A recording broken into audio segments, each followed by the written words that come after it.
Welcome to the 2021 Greater Dubuque Development Annual Meeting. We will be respectful of your time. Thank you very much for joining us, the leadership in our community, to celebrate the work done in the past year, but also to acknowledge the work that remains in the years to come. I'm going to say a little bit more about this individual I'm going to introduce now a bit later, but I'd like to, it's seldom you get to introduce both a friend, a host, and your boss. But I have the privilege of doing that tonight. Please welcome the Chair of Greater Dubuque Development Corporation in 2020-2021, Wendy, Runde.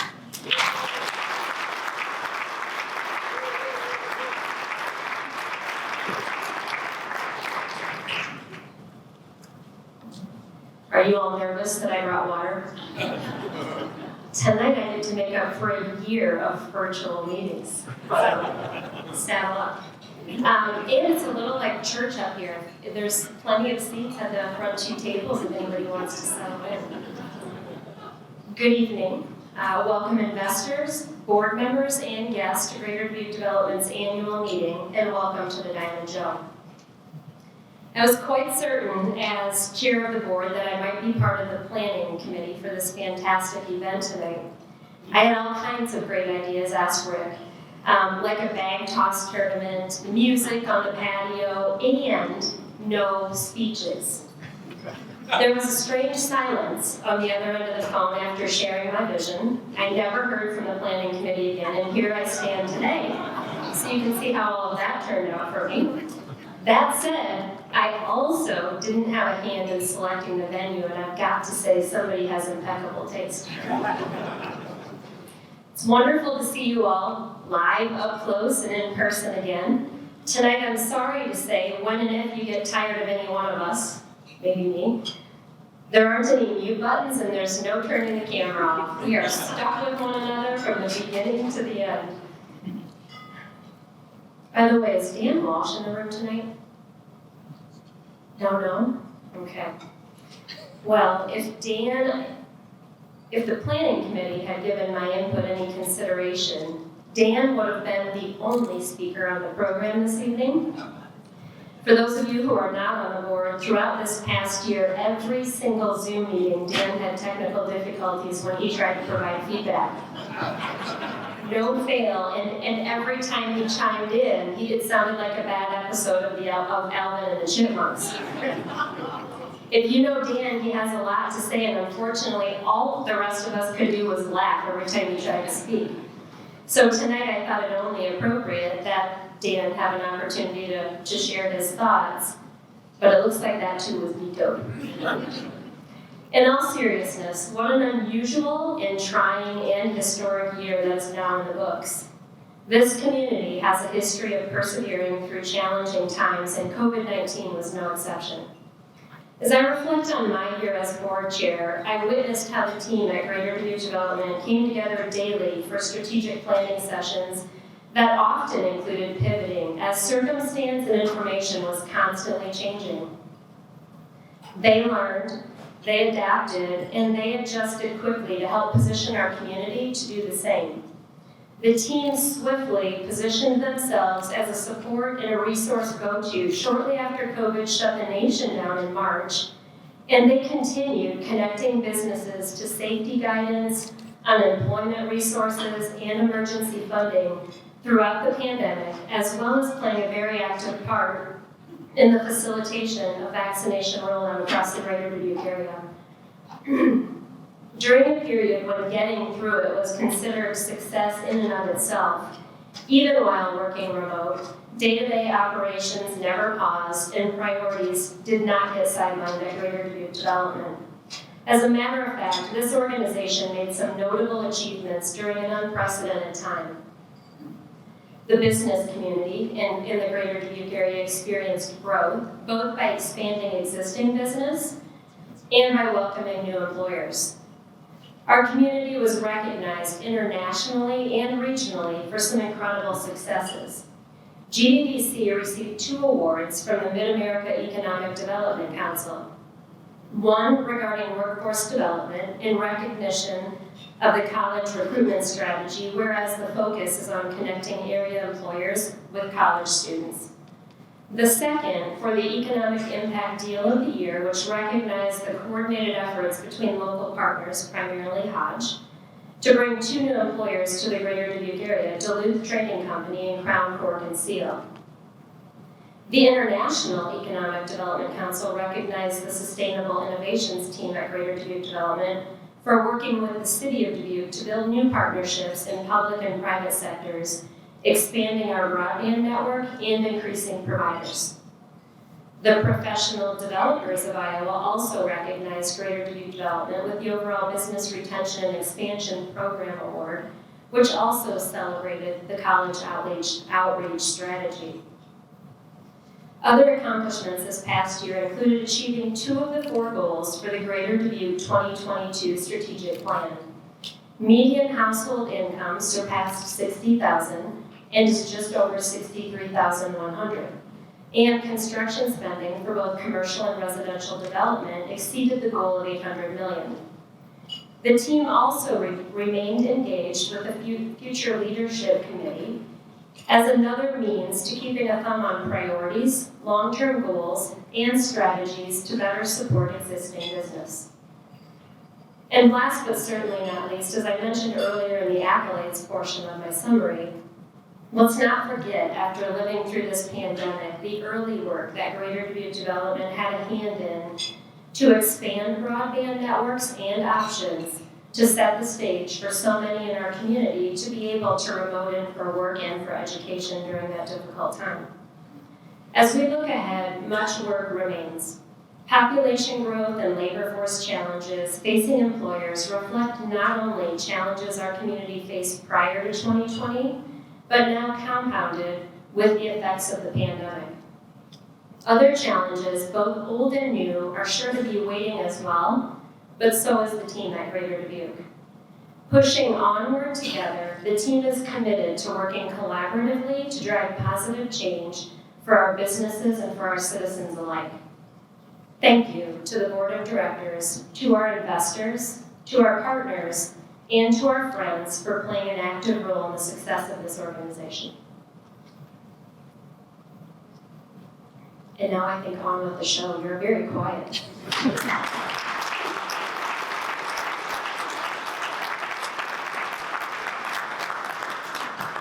All right, so I'll officially call the 2020-2021 annual meeting to order. And first order of business, on the tables in front of you are minutes from the 2019-2020 annual meeting, and I am looking for a motion to approve those minutes. I have a motion. We have a second. All right, we have a second. All in favor, indicate by saying aye. Aye. Anybody opposed? Fantastic. The show goes on. On the screens behind me, the next 2 screens that you see, it's just an acknowledgement. We have the 44 individuals who served on the board for the 2020-2021 fiscal year. And I know that there are several board members in the room today. 19 of those board members also serving on the executive committee. But for any of you who are on the board, would you mind standing real quick so we can recognize you?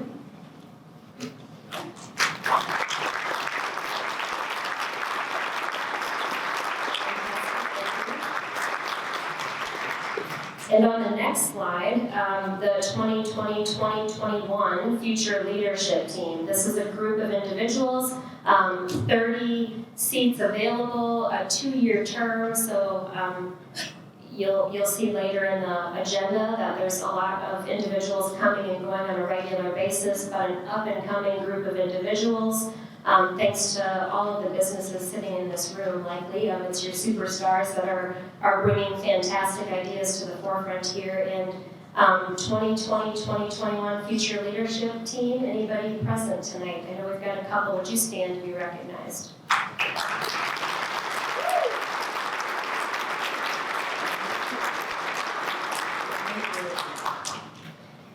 Nominating committee report for 2021-2022 board members. These recommendations are being brought forward from the nominating committee, And they are for continuing service on the Board of Directors, Karen Jones from Prudential Retirement, Jim Collins, Loras College, Mark Dixon from John Deere, Joe Hearn, Dubuque Community Credit Union, Tim Hodge from Hodge, Gwen Mosier, I. Bailey, Andy Mozina from Premier Bank, Chad Wolbers, Unity Point Health in Findlay, Tom Woodward, Woodward Communications.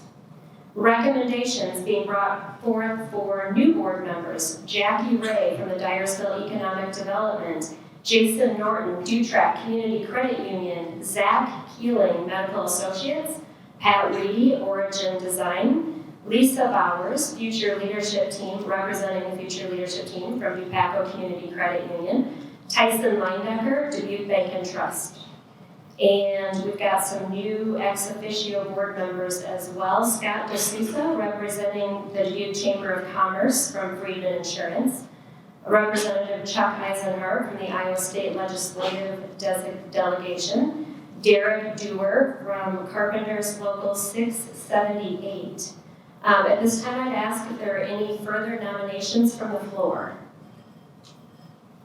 Seeing none, hearing none, I would ask for a motion by the members present to accept and elect the Board of Directors as stated. Dr. Lee, do we have a second? I've got a second. All in favor indicate by saying aye. Aye. Anybody opposed?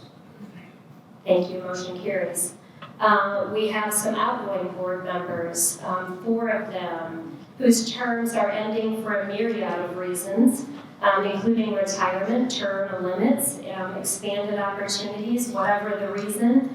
These 4 individuals have been excellent additions, a great resource to the board, to the organization, and immersed in our community, to John Talent, Greg McCoy, Lynn Tutt Fuller, and Gisela Atkins Shadley. We thank you for your service.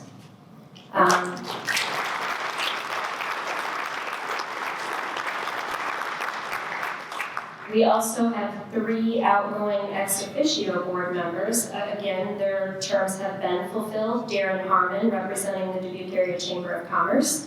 Senator Carrie Kelker from the Iowa State Legislative Representative, and Chad Kaiser, United Labor Participation.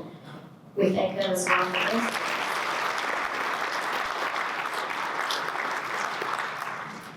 Next on the nominating committee for 2021-2022 officers, recommendation for chairperson Tim Hodge from Hodge, vice chair Joe Hearn from Dubuque Community Credit Union, treasurer Dan Walsh from Midwest One, past chair Wendy from the Diamond Joe.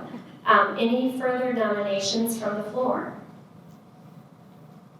Okay, hearing none, I would ask for a motion by the board members present to accept and elect the officers. I've got a motion, looks like I've got a motion and a second in the back. All in favor, signify by saying aye. Aye. Anybody opposed? Fantastic, motion carries. Nominating committee report for 2021-2022 executive committee. Chairperson, again, Tim Hodge. Vice Chair, Joe Hearn. Treasurer, Dan Walsh. Past Chair, Wendy Runde. For recommendations for continuing service on the executive committee, Mayor Roy Buell. Tom Townsend from United Labor Participation. Mike Portson of Portson Construction. Chad Chanley, Kendall Hunt. Rich Whitty, O'Connor and Thomas. Ann McDonough, Dubuque County Board of Supervisors. Tom Woodward, Woodward Communications, City Manager Mike Van Milligan, Jesus Aviles, Q Casino and Dubuque Racing Association, Kay Tagus from Mercy One, and Karen Jones from Prudential Retirement. Recommendations for new executive committee members: Lynn Breithoff from McGraw-Hill, Dean Wilgenbush from U.S. Bank, and Tyson Leindecker from Dubuque Bank and Trust. Are there any further nominations from the floor? Okay, hearing none, I would then ask for a motion by board members present to accept and elect the executive committee. Do we have a motion? We've got a motion and a second. Second? We've got a second, a third, a fourth, and a fifth. All in favor indicate by saying aye. Aye. Anybody opposed? Very good, motion passes, thank you. Outgoing, we have 3 individuals that are leaving the executive committee. These 3 individuals, 27 years of experience collectively, avid, valuable contributors in so many aspects to the board, to the organization, to our community. Dr. Wee, John Talent, Lynn Tutt-Fuller, thank you so much for your service. You will be sadly missed.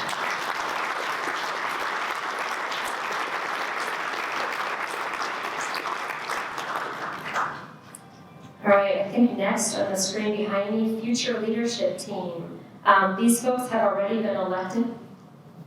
They have already been elected, but just to recognize new members coming on, Will Hudson from NICC, Tanya Truman, O'Connor and Thomas, Dawn Lucan from John Deere, Kayla Schneider, Loras College, Nate Harold, Med 1, Chad Banky Enterprises, Jacqueline Escada, University of Dubuque, Jessica Rossett, Midwest 1, Mike Fortman, Telegraph Herald, Charles Cotton, Clark University, Miguel Jackson, Dubuque NAACP, Michelle Reedy, US Bank, Tammy Ivatovich, UWP Platteville, and Emily Simmons from Prudential. If you would help me welcome the new future leadership members. And then the next slide on the screen is the outgoing future leadership team. And as I mentioned, quite a few coming in, coming out. That's the 2-year term limit. And again, thank you all of the businesses for making this a priority and sharing your time, treasure, and talent with us. And I think my duties are officially done, and it is my pleasure to call Rick back to the stand. I'll take my water and mic drop.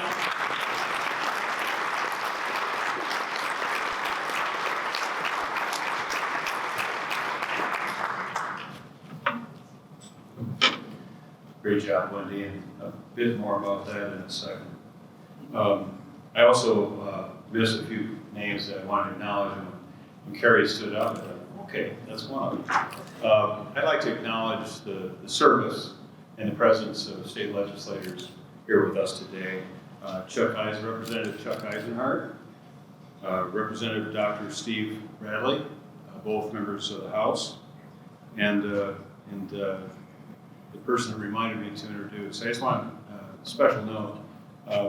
Carrie's been on our board the last year, and she's been a great board member. And it's tough to be in the legislature and also be on the board because of scheduling and the session being in place nearly half the year.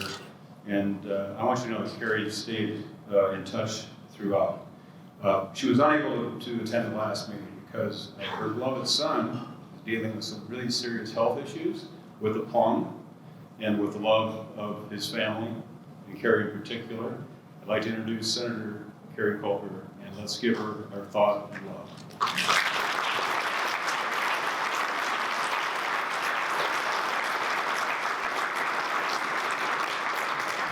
And mentioning our partners, and don't forget Bob as well, Woodward from Woodward Communications. I did not mention another key partner for our organization, and that is Northeast Iowa Community College. And Dr. Wee, are you here? Dr. Wee, your team, Wendy Harold, Wendy Knight, Gisela, and the entire crew. Dr. Wee has announced his retirement a year from now. He'll be leaving NICC at the end of June. I say this as a kid, but I mean this sincerely. At Greater Dubuque Development, we light candles under Dr. Wee's picture. No one is more supportive. No one has shown greater leadership than Dr. Wee and NIC, and especially in matters of workforce solutions. Let's give NICC our partners.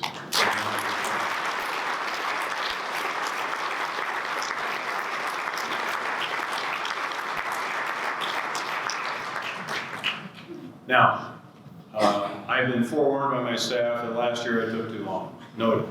I've been informed by my staff that I talked too much about my staff last year. Noted. But I'm the boss. Now, I'll listen to them as I always do. But first, this.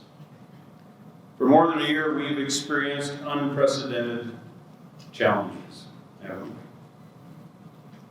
There is no individual business, community, or region left unscathed by what we have endured together. Yet through the trials of the pandemic, many of us have emerged with renewed clarity of our purpose.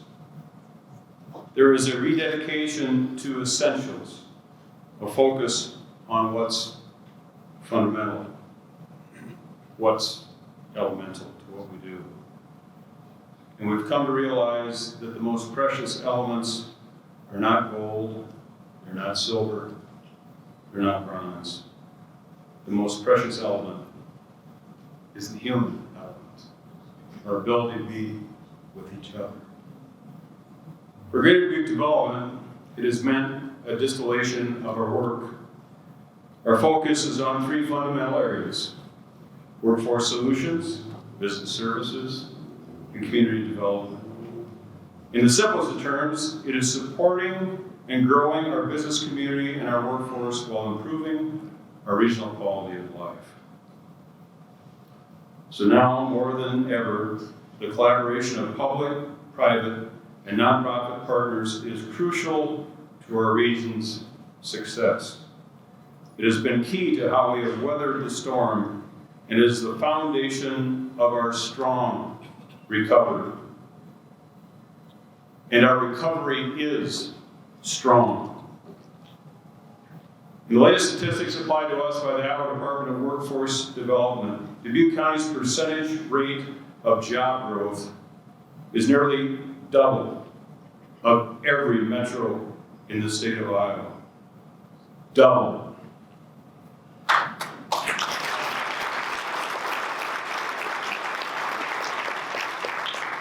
And why is that?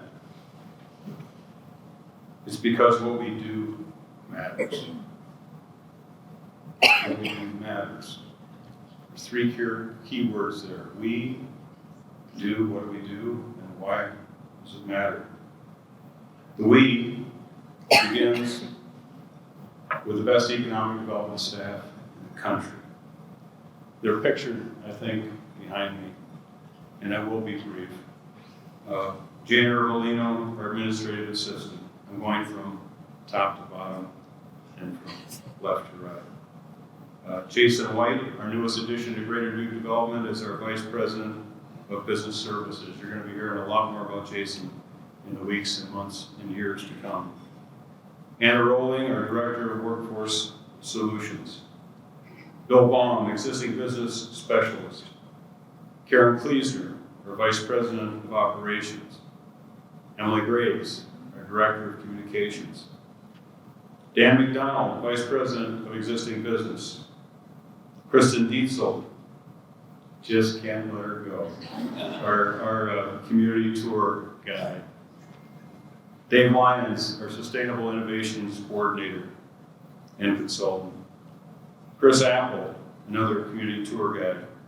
Rob Apple, Existing Business Specialist, and occasionally a tour guide. And Nelson Kvitter, a community tour guide. Let's give our staff a hand. Who are we? The board of directors you just met, both past, present, and future. Who are we? Investors. Pound for pound, no economic development group in the country has greater commitment financially and personally than does Greater Dubuque Development from our tremendous investors. The private sector, the business people that put it on the line at great risk. They've had a tremendous challenge this year. That private sector is a key to the we. I see John Butler over here, part of that private sector. He's an example of why we are strong. Someone that returned to his community, correct me on the numbers, John, around 1955, 6, 7. His three-generation company had 3 people. Fast forward, the 23rd largest insurance brokerage firm in the United States of America. Over 1,000 employees nationally. Corporate headquarters here. He rehabbed and preserved and restored through adaptive reuse historic buildings before it was cool. And he is cool. And one of the strongest, most generous between he and Alice, philanthropists in our community. That's the private sector that makes the Dubuque go. Thank you, John, and all of those others.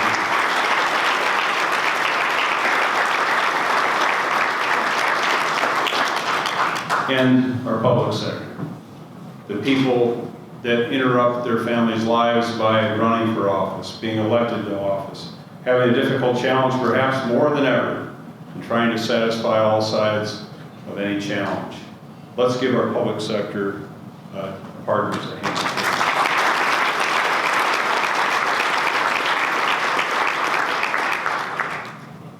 What we do matters, so what's the do?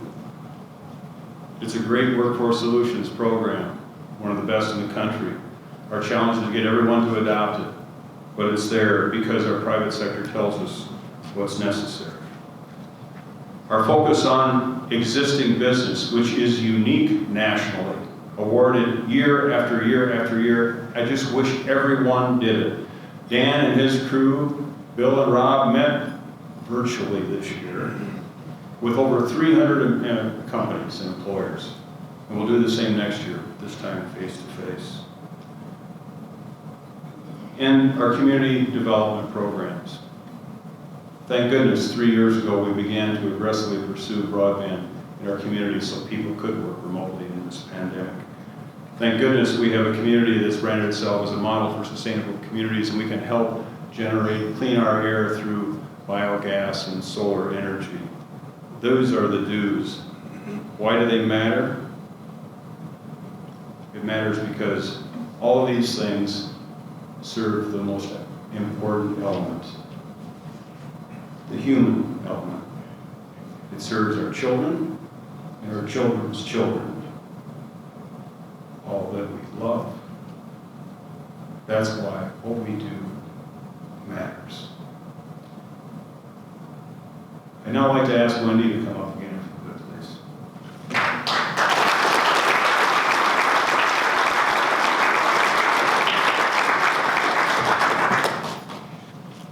No industry in any community was more harder hit by the pandemic than hospitality.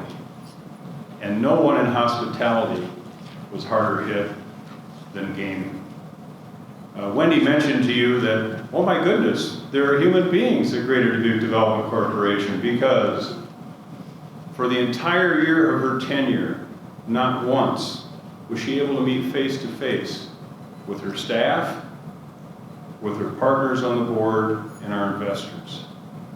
Yet, she was fully engaged.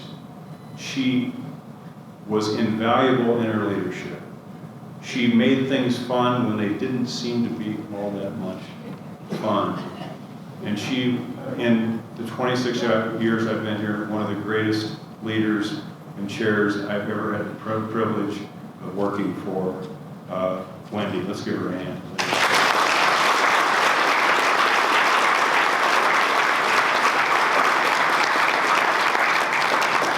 And Wendy, we have a plaque here that simply says, "We appreciate Wendy Runde, Chairperson, Greater Dubuque Development Corporation, 2020-2021.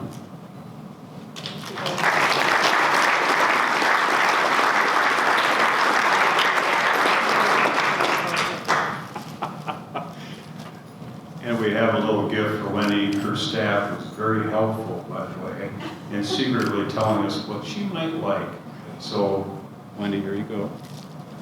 If you don't like it, blame the staff. It's the Jelly Club, I hope. Yeah, I told her it's the Jelly of the Month Club. Kiddingly, she said, I love jelly.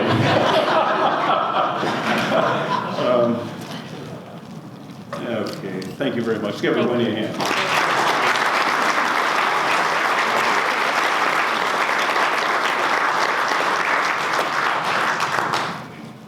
So now the reign of terror begins with our new chair. Yeah, it's my pleasure to introduce him now. But before I do, economic development is a team sport, as we've all discussed. Many of the accolades that this community has received in the last year, you notice that the word Hodge, that's the way you say it, right, Tim? Capital Hodge, is a part of that. Why? Because they're members of our private sector. They are constantly looking at opportunities. They are investing, and thankfully, when we have an opportunity, they're there to help us with it. They acknowledged 2 projects that Tim was involved with, Duluth Trader and also Crown and Court.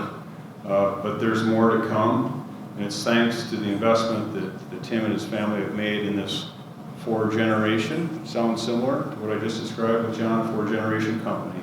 It's my pleasure to introduce the chair for 2021-22, Tim Hodge.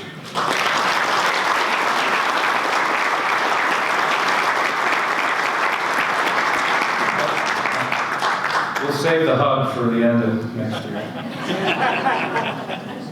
I do want to, well, first, I've been to enough of these to know that the last speaker is the only thing between all of you and that, so give me 3 minutes. First, Wendy. I want to talk about Wendy, but I'll do it a little different way. The vice chair, when I became the vice chair, I thought, what's the vice chair do?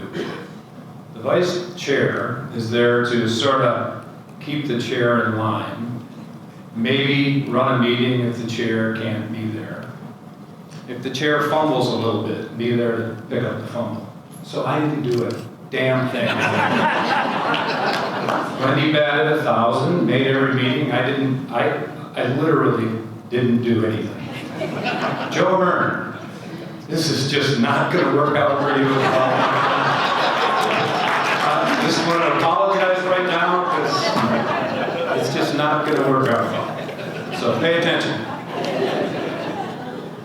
This is my 16th year on the board of Greater Dubuque Development, and I'm 100% certain in one of the meetings that I missed, Rick rallied the troops and said he won't leave. The only way we're going to get him gone is to make him chair. So here we are. On a little bit more serious note, every year when we sit down, we write down our goals, or Rick presents the goals to the board. And I just want to read the first 2 goals for this coming year. Number 1, work closely with both public and private sector on community development initiatives with a constant focus on diversity, equity, and inclusion. And number 2, create and successfully execute a workforce solutions strategy that provides the employers in the Greater Dubuque region a competitive advantage in retention, recruitment, and creation of talent. If you read those 2, you might be tempted, if you know the whole body of work of Greater Dubuque Development since its inception, you might be tempted to think that Greater Dubuque Development has changed. There's another way to look at that, though. It's the way that I prefer to look at it, and is that Greater Dubuque Development hasn't changed at all. Greater Dubuque Development does that which is most important at the time. We've done it since day 1. And now, these 2 things are what we need to move the needle on.